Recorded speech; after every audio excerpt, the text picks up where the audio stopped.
Jacob Hemlock here at your service, guys. So for today's video, we're going to be discussing the etiquette of basically moderating public spaces, such as a library, a smoking lounge like a hookah lounge or weed lounge, or a vape lounge, or option C, your honestly worst option, a bar. Now, here are the following rules for basically everything in general. We're going to start with the library vibe, excluding the fact that everyone's supposed to be quiet, because as we know, library is supposed to be quiet, but otherwise, this is basically imagining a space like a library, but you're able to talk, because basically it's like a bare minimum scenario for most cases for the library to be like a hangout spot with Wi-Fi, decent seating if your library is decent, and you have a computer lounge, which is good enough to code for the etiquette for handling that space, which is, first of all, this is going to be mainly from the position of, I guess we should do a brief setup of civilian stuff, which brief setup is go watch my social etiquette video, which is just about social rules, otherwise known as social etiquette for the street noble style of social etiquette. Okay, that's just like your whole vibe for being a civilian. Go do that in public. We now vibe with being a staff. Alright. So as a staff for moderating this setting, things are a bit complicated. First of all, we must vibe with the fact that in a normal society, unfortunately, if you want to be a normal legal person like myself, especially if you want to avoid legal trouble or anything dumb happening like getting fired, you must take advantage of legal liability and remember things like you are not obligated to catch a thief at your store. Or in this case, moderate a fucking public space too hard. And the main example, literally, you should at bare minimum call the cops, and you basically can walk away if you want. It's like not a fucking meme as long as you call the cops. Which I know is shitty, especially in light of the fact that I just saw some fucking cringe shit of a man assaulting a woman in a gas station, and people just walk out for making a purchase. I don't know what to tell you, but as a civilian, you're allowed to do that because we're not obligated to be cops. Like, literally, that's just it. Trying to be a vigilante or cop is very dangerous. That's why people aren't obligated to try to stop thieves or criminals when a crime happens. Your only real obligation is calling the cops and taking yourself to safety so you don't get stabbed as well. That is it for the fact, even though I know men are, I know people are going to be like, be manly, save that woman from getting stabbed. And I agree with that, that's based. I respect you if you do that, but for legality's sake and keeping their jobs, people got to walk off sometimes to keep their job. So shit like that's why we remember legality like that. Anyway, moving on with that, for moderating the setting otherwise, to an extent, you should basically try to stick with chat room rules so things stay peaceful. And I don't know, it's iffy. I would try to steer politics away. But that requires hassling people too hard, and that's annoying. Because I'm not gonna lie, if I could, I would moderate things so hard that I would moderate topics that would cause a fist fight in 5 minutes. For example, let's go with an iconic scene from history. Debating the Rodney King incident. Debating that would be so annoying. I wish I could moderate the scene and tell you guys to shut up so a racism fight doesn't happen. But unfortunately, in things that are supposed to be real social areas that are not the library, for real situations outside that are not the library, we are supposed to accept the fact that I'm supposed to let them talk, even at the risk of a fist fight happening, which again, your bare minimum vibes are option A, call the cops when a fight happens, or option B, if you are lucky enough to have security, tell your security guard to be on notice and pay attention to the group being political. Maybe give him the advice of always pay attention to political people in a room. Because not going to lie, in any situation like a bar, 9 times out of 10, the fist fight will happen because someone talks about politics or starts doing a racism like yelling the N-word, which counts as political to an extent. Anyway. So, after that, really, other moderating vibes is going to be really the etiquette of how to keep the room. You're going to want to keep your public space clean. You want to keep things stocked up to a decent extent. I'm not going to pretend it has to be super perfect, but having your napkins, having napkins out, drink cups out if you serve drinks. Basically, keep the necessities out for what you need to serve drinks and food if you're serving drinks and food. Keep the bathroom unlocked. Or at least be ready with the key if you guys keep your business locked, which I can understand to an extent, especially in this abusive society lately. Imagining society is abusive as it's supposed to be instead of imagining perfect peace, I understand when people want to keep doors locked and moderated, especially when we hear this word rapist around. Oh no, the bathroom is scary if it's not moderated because of rapists. Anyway, as I was, let's see, anything else for the public space of a basic library? Probably be willing to share the Wi-Fi password. I'd put the Wi-Fi just on a sign. Probably on by where you make purchases, because that's just a capitalism trick where I'm mean to an extent. I'm trying to do a psychological cookie where I make you go to the cashier to make a purchase so you can also get the Wi-Fi password if you're anxious. Yeah. Anyway.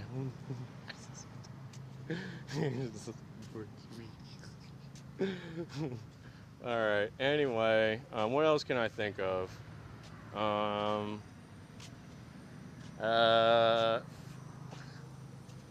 Honestly, I would say for active moderating, if you guys did anything, I would definitely go with I don't know, you can shush them to an extent. Basically, it's like hard to say how hard you should shush people, because as always, society is abusive and violent. So like, moderating to an extent is necessary, but I'm not gonna lie. You can be very hands off and just hope no one at least starts yelling. Because I'm not gonna lie, I don't like the idea of moderating conversations too hard in the public space, especially when people have different ideas of what they can and can't handle. Some people have thick skin, some people don't. And also, I don't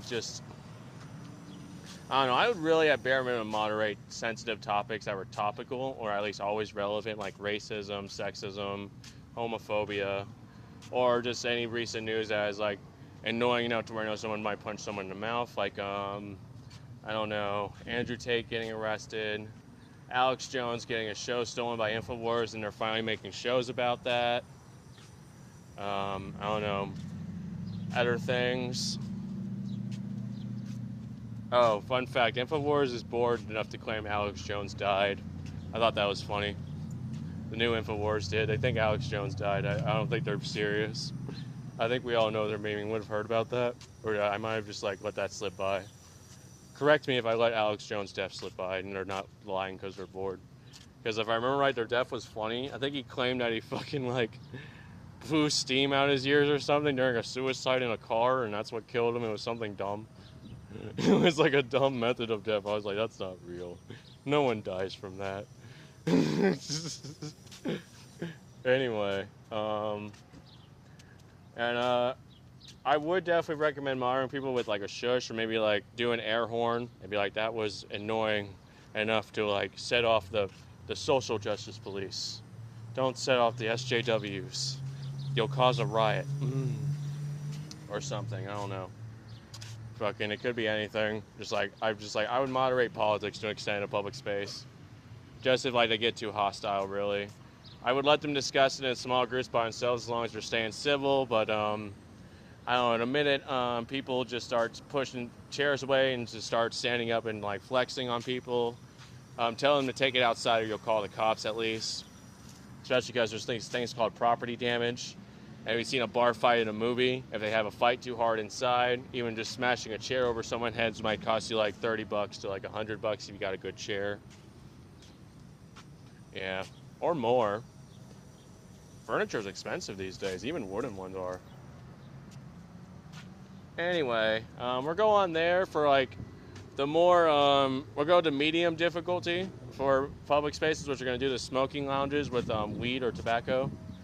Basically, in addition to the things I said before, you must also be sure to keep up with people's stuff, which is basically processing orders, such as in a restaurant, like in this case at McDonald's, or basically anywhere where you're serving tobacco or weed products where they hang out in there. Make sure to facilitate your purchases well, because basically if you take too much delay, especially after they paid money, you will be very annoying, and they'll start yelling at you rightfully, and think you're robbing them or something. Anyway, let me think. Oh, obvious etiquette is do not try and boof people's drugs when you're in any place, even a bar or smoking lounge or whatever. Don't try and boof on that. That's annoying. You will be considered a drug thief, which will be annoying, especially because if it's a fucking shared bottle or a fucking hookah, you are adding germs that aren't welcome to that hookah or the beer or the vodka bottle or whatever. You are annoying. And especially I would complain to your manager if you did that to me, unless you're my friend. And even then, I won't lie, in that situation you can still get criticized, but instead by your boss, because I'd probably be cool if you're my friend. But then if your boss sees you like taking a few puffs and talking too hard when you're on the clock, that's annoying unless you're on your lunch break. Alright, and for the final one, we vibe with the hardest option, the bar. Why is the bar the hardest one? Liquor makes people impulsive, and also I heard that noise gets amplified when you're in a bar because of the liquor in the glass bottles, which is annoying. That like really ruins the idea of a Hollywood scene because I thought we could have conversation without people's ears getting hurt. So then you have to deal with people asking for the bar to be a library, which is like really fucking annoying. Yeah, so in addition to fucking having to deal with noise complaints because people's ears will hurt from too hard of conversation even, let alone you have the radio on at a bar. Fucking, let's see, you have to deal with drunks. Which not glad, that gets really annoying because basically they're very impulsive people. And honestly, I have to vibe with you as a martial artist on this. Liquor adds weight if they drink too much. It literally adds like water weight the hardest to people, to where they can abuse like water weight, but instead it's liquor weight in order to hit harder when they're drunk. So stuff, and there's also like I'm fucking hearing Chemist Terrace in my head is saying that fucking hot hands can happen harder with liquor, where they can just burn themselves a bit to activate like hot hands, similar to when you touch a hot pan and you try to fucking burn someone with your hot hand from a frying pan. I'm just hearing people claim in my head they can do hot hands easier after they drink enough. I'm not sure if that's true. I've never dealt with that one. I know the water weight one's real though. I've dealt with that. It's annoying. Really does add enough weight to be a bitch, even after one beer. Yeah, anyway, so when it comes to moderating drunk people, I would vibe with being very PG-13. Do not bring up politics at all, because basically the most often time you'll get someone to be passionate and angry about politics when they're drunk. When you say something that pisses them off, especially if it's topical. Like that basically creates a fucking instant go fuck yourself. And from there, just basically be very on your toes, because dealing with someone that's drunk because of how impulsive liquor makes people is like standing on thin ice with people for like anything. Even from laughing too hard and stumbling over because they're dumb. So, yeah. Also, you may really have to limit people on their drinks. I'm not going to pretend I've ever done it that hard, but I've only had one job where I served liquor at, but they only drank like 4 beers tops. I didn't think 4 beers get you that drunk. But I'm not gonna lie, like fucking, it's like an intriguing decision as a businessman, which I would do it every time. I would take the risk, but it's very annoying because basically, if you let people get flat out drunk, you do make a lot of money at least. But the problem is they will get too impulsive and be very fucking annoying, unless they have good control skills, which I'm not sure they do. Especially when they claim blackout drunk is I don't know. I'm getting different vibes in my head. TV shows act like blackout drunk makes you go on a schizo adventure. Fucking real vibes from real drunks act like it's even stupider. They just get blinded. Literally, I hate to say it, blackout drunk might be on the nose, and you just end up blinded from drinking too much liquor like a dumbass, to where I have to deal with a blind drunk in the room now. Which that's like the most annoying situation ever. I'd probably try to call your mom or a stretcher in that situation, because I don't want to deal with trying to steer a drunk to his car that's blind and hoping he lies down in his car instead of drives off while blind. Like, I really don't know how to handle. The businessman wants me to deal with that situation every time, because that's like a lot of money to let people get drunk all day. But then like the blind man situation is so annoying. I hope the drunk take is real. They claim police officers have a drunk take for people where they just sober up in the drunk take. I hope it's real. I would use that a lot if I was the bartender and people could get blind from liquor. Especially when we have to worry about drunk driving, and worse, it gets worse when you're blackout drunk and you're blind. That's like a horrible combination. Yeah. So, I think that about covers it. Really. Like, just like try to moderate the room to it, like be minimal. but a bit strong with it. Just mainly, if I was to try to moderate the room, any room, especially the bar, I would wait until people are like at least yelling at each other every time. Otherwise, I just let their conversations flow. Only times I really worry about moderating extra hard is if something really sensitive happened, where something like people are memeing that they're going to do a riot because of like a Rodney King level event. Fucking, if you hear riots on the news that day, it might happen. You even in Reddit memes, honestly, especially in Reddit memes, that they talk really hard on Reddit or Facebook about it with memes.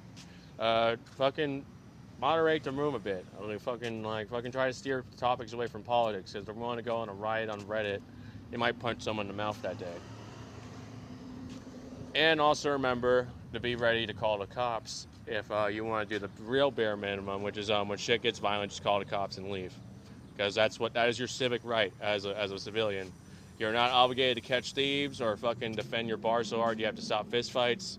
Your real bare minimum for every crime is to just call the cops and then walk away and protect yourself. Literally, that's like your real bare minimum as a civilian, even as a bartender. Only exception is you're a security guard or a cop, which you're the one that actually has to physically moderate that situation, which, brief reminder of that, of what I vibe with for cops, I would also have for security guards. You get UFC level privileges. I would let you beat a man up as long as you try to force him into submission hold and cuffs as fast as possible. Or if for some reason you don't have cuffs, you I guess you can go to knockout if for some reason your security guard doesn't have cuffs. I would let you go to knockout. Or even do the fat man answer, which you sit on your on your criminal victim. Yeah. And then obviously you still call the cops to have them arrested. Or throw them outside if you feel like being nice. I wouldn't be nice. I'd have them arrested. But that's up to you guys. It's your business. Anyway, that's it for this video. I feel like I covered this social etiquette decently well. Definitely feels like it came off a bit wishy-washy. But I don't know. I feel like this is a decent take of this. Peace and love, guys.